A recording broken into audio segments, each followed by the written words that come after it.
All right, YouTube, what is going on? We got a first impressions video today on this knife in here, the Nymble X from Everyman's Pocket EDC, or EMP EDC for short.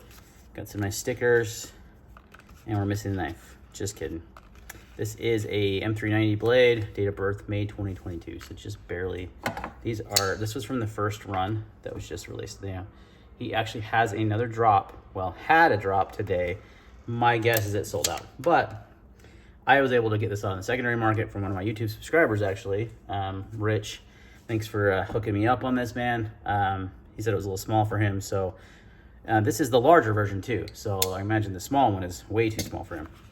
And I actually have the regular Nymble on pre-order, the Tanto version right now. So actually probably won't keep that one though, because this is definitely more my size. So anyway, guys, wanted to get my first impressions of this knife here. Let's do some size comparisons. So you kind of know what size the Nymble X is. There's a Strider SNG, very, very close in size there. The Dawn that I've been carrying lately since I got it, a little bit smaller. So this is a little bit bigger than the Dawn. Well, kind of like overall size is, but like cutting edge, very similar. The handle is a little bit longer. And the 80-20. So about the same size as the 80-20.5. And one more while we're here, pair of 3. So there's some size comparisons for you. So it's a good size knife. I would call it medium size. You know, roughly, let's get our little measuring guide here in inches. So you're roughly just under 8 inches overall length, maybe 7 3/4. Let's do this so you can get an idea. I mean, just about 8 inches actually overall length when it's open. So blade length, you know, you're looking at cutting edge of just over 3 inches, maybe 3 1/8, not quite 3 1/4 of cutting edge. Overall blade is more likely 3 1/2 inches. You got that very generous choil there. So let's see how thin she is behind the edge, and I'll measure the blade stock and all that kind of fun stuff. So we're looking at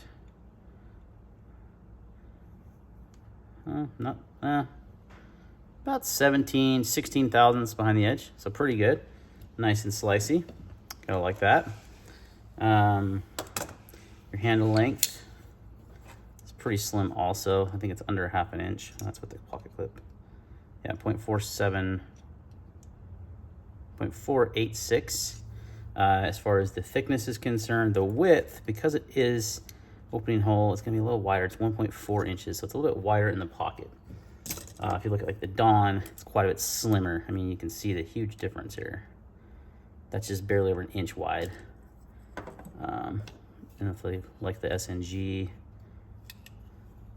is about 1.4. So it's very similar. I guess like a lot of similarities between the SNG. Well, I shouldn't say a lot, but some similarities between the SNG. So this knife, these kind of became famous, I would say, from the multiple deployment methods that Nymble has. So it's really kind of hidden that fidget factor. You've got 3 different deployment methods. You got a flipper here, which works really well. You've got the middle finger flick with the hole, thumb flick. You actually have 4, I guess, and front flip. So you got 4 different ways to deploy this knife, which is pretty cool if you're concerned about having multiple methods of deployment. That is a plus for a lot of people. So I do like this size. This is the frag with the bronze clip and bronze backspacer here. This one's numbered 93 of 100. So of the first production run, they did 100 of these. I'm not sure how many are in the second production that just went live today. Guessing, like I said, they're probably sold out. Price point on these, I didn't mention that in this video, and I've gotten a few gripes, but you couldn't buy this anyway on the Dawn, but it's $265. It was super cheap compared to what?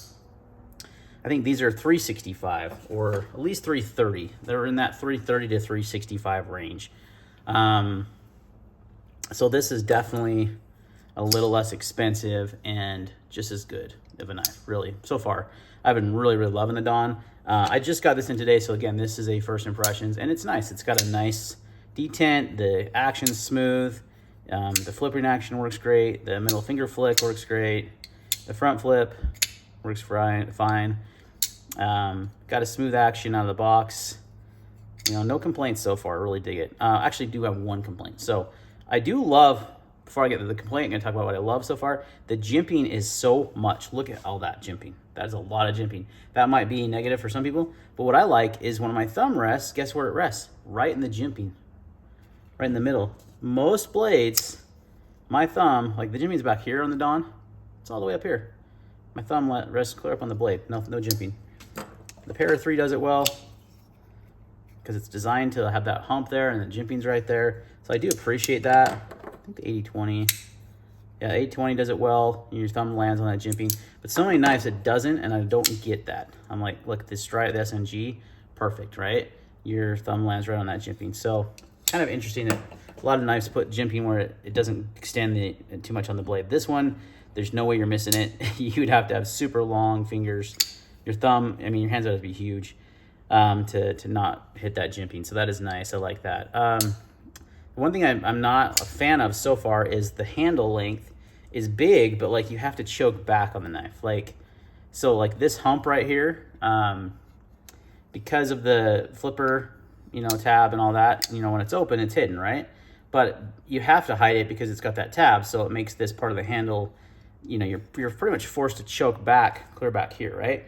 And then that makes this pretty good sized knife not so big anymore because now I'm like at the edge of that handle and I have to do that. Now, if I want to choke up, plenty of space, but it's not like intuitive to me to like pick up a knife and choke up on it. I only do that when I have to.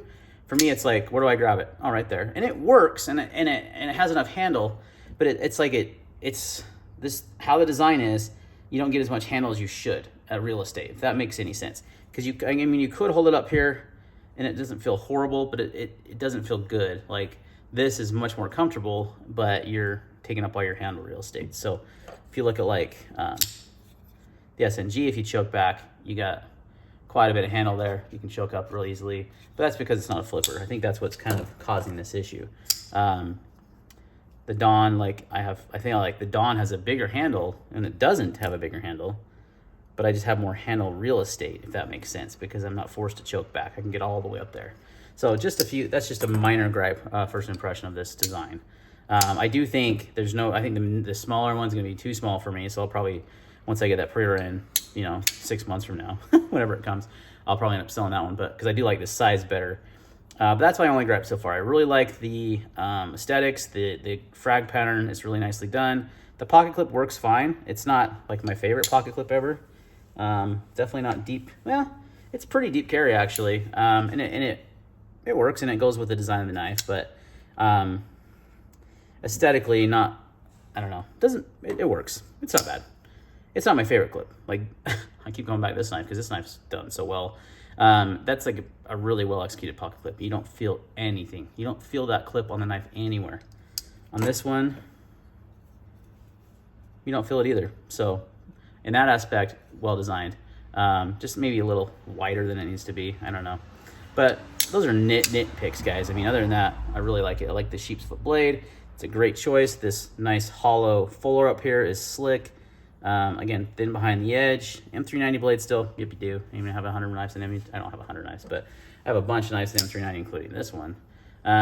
So I would like to see a little bit, hopefully with MagnaCut being more readily available and people using it more, maybe we'll see that more often. I mean, edge retention-wise, MagnaCut and M390 are pretty close. It's the toughness of MagnaCut and the stainless. It's also a stainless steel like M390, but it's a lot tougher. And so I like that aspect of MagnaCut. I just wish we didn't rush out to market and market it so much that people aren't heat treating it properly from what I've seen. But there's not a lot of samples out there. I think if you got a custom in the MagnaCut, you're gonna hit that HRC range and you're gonna be great. But some production companies are starting to just kind of flood it out, and I don't think they're hitting that range they need to hit. So, but hopefully that's it's kind of the new M390 is what I'm saying. In a lot of ways, because M390 is a fantastic steel if it's heat treated correctly, but so many companies didn't heat treat it, so it was performing like S30V. Hence, go back and watch our Catra cut tests. that myself and Alchemy and a bunch of different channels did. So yeah. Anyway, going on a tangent about M390 MagnaCut, you know, let me know your thoughts down below on that. I think it's just really overhyped right now, and I do think it has potential to be one of the best deals. Hence, Chris Reeve has completely switched to it in all their models, and I have a Chris Reeve Sabenza 31 on order. Could be a while before I see it in MagnaCut, but I think the steel has huge potential if it's just done right. You know what I mean? And it's not just over marketed. Same with M390. And if we saw so much of it, everyone uses it, and it is a great steel when properly heat treated. Anyway, that was a rant on steel. Had really nothing to do with this knife, so apologize about that. But another M390 blade. So yeah, nice and thin behind the edge, good size, sweet action. You know, all those deployment methods. If you're into fidgeting a lot with your knives, this one will definitely take the cake. I'm 99% of the time going to be able to flick it, and it does that great. Great detent for that. So anyway, guys, that's my first impressions on this before I ramble on too long. Thanks for watching, and see you next time.